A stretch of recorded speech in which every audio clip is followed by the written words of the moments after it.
কোটা সংস্কার আন্দোলনকে কেন্দ্র করে সংঘর্ষ সংঘাতের ঘটনায় 23 দিনে ঢাকায় অন্তত 286টি মামলা হয়েছে। এসব মামলায় নাম উল্লেখ করে আসামির সংখ্যা প্রায় 2000 আর অজ্ঞাত আসামি করা হয়েছে 4.5 লাখ। ঢাকা মহানগর পুলিশ ডিএমপি সূত্রে এসব তথ্য জানা গেছে। গত 12 জুলাই থেকে 13 আগস্ট পর্যন্ত রাজধানীর বিভিন্ন থানায় মামলাগুলো হয়। এসব মামলায় অন্তত 3058 জনকে গ্রেপ্তার করা হয়েছে। তাদের মধ্যে কতজন এখন পর্যন্ত জামিন পেয়েছেন সেটা সুনির্দিষ্টভাবে জানা যায়নি। 286টি মামলা বিশ্লেষণ করে দেখা গেছে 61টি মামলায় নাম উল্লেখ করে 1983 জনকে আসামি করা হয়েছে। এসব মামলায় অজ্ঞাত আসামিও রয়েছে।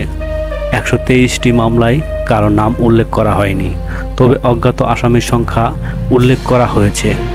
এই 123টি সহ মোট 184টি মামলায় 4,45,417 জনকে অজ্ঞাত আসামি করা হয়েছে। এছাড়া 102টি মামলায় কোনো আসামির নাম বা সংখ্যা উল্লেখ নেই। বলা হয়েছে অজ্ঞাত আসামিরা অপরাধ করেছেন। কোটা সংস্কার আন্দোলন ঘিরে হামলা, সংঘর্ষ ও গুলিতে 16 জুলাই থেকে 3 আগস্ট পর্যন্ত সারা দেশে অন্তত 213 জন নিহত হয়েছেন। ঢাকায় অন্তত 64 জনের মৃত্যুর ঘটনায় মামলা হয়েছে। গত 1 জুলাই থেকে কোটা সংস্কারের দাবিতে টানা আন্দোলন শুরু হয়। 15 জুলাই আন্দোলনকারীদের উপর প্রথম হামলার ঘটনা ঘটে। এরপর দফায় দফায় শিক্ষার্থীদের উপর হামলা ও গুলির ঘটনা ঘটেছে। তবে শেখ হাসিনা সরকারের বিভিন্ন পর্যায় থেকে প্রতিবারে বলা হয়েছে শিক্ষার্থীরা নয়, বিএনপি জামাতের লোকজনেই এই আন্দোলন করেছে।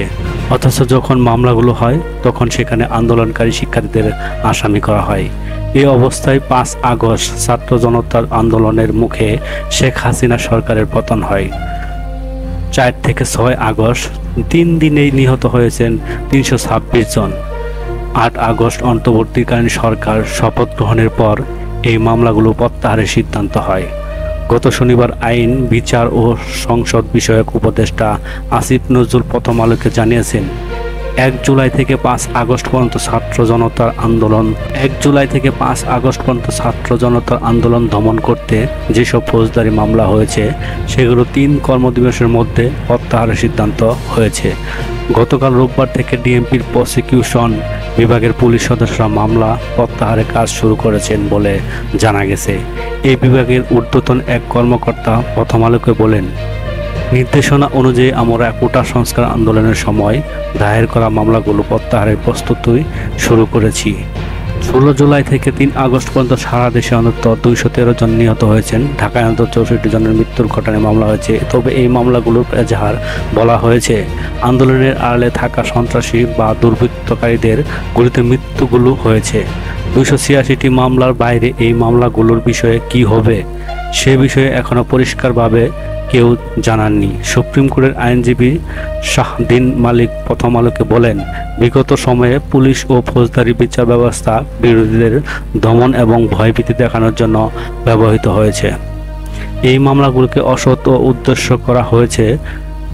পুলিশ কেন এভাবে মামলা করেছে এ নিয়ে প্রশাসনিক তদন্ত হওয়ার সুযোগ আছে। এর পাশাপাশি সংশ্লিষ্ট আদালতে মামলা খারিজের জন্য আবেদন করলেও হয়তো এগুলো খারিজ হয়ে যাবে।